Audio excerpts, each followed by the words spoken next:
As you drive across the Gerald Desmond Bridge at the Port of Long Beach, you'll see thousands of steel boxes of all colors below you.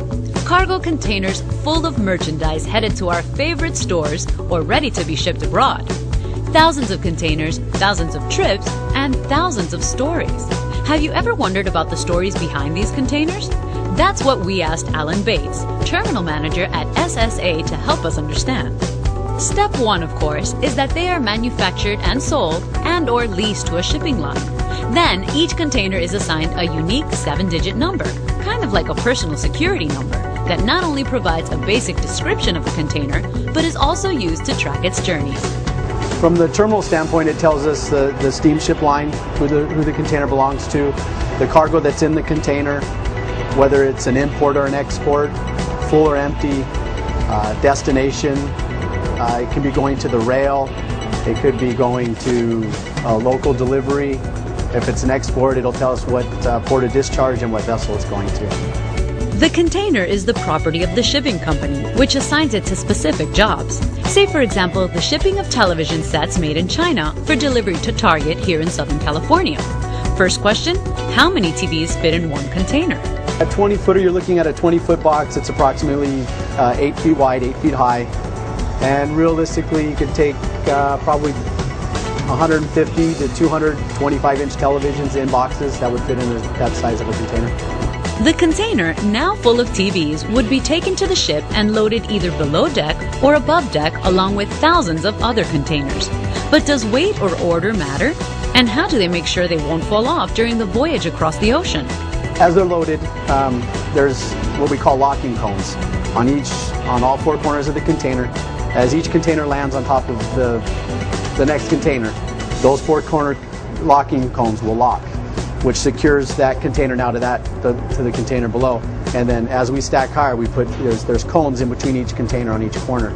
And there's also what we call lashing bars, where we lash the bottom 2 tiers all the way across, and then we also lash the 3 on the outside. And that's also to help secure the containers as they load on deck and as they're out to sea. According to Alan, containers rarely fall overboard, but accidents do happen, especially when the weather is really rough.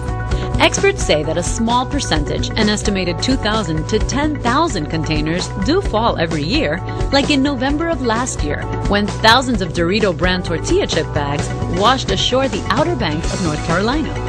There's been situations where, heavy storms and bad weather where containers can get knocked off, but in the years I've been down here, I think I've seen it happen maybe 2 to 3 times, at least at the terminals I've been at. But yes, it does happen, but again, you'd be amazed. You'd think it would happen more, but it doesn't happen as much as people think. Now that our TV-laden container has safely made it across the ocean, it will be unloaded by a giant crane and temporarily stored at a port shipping terminal.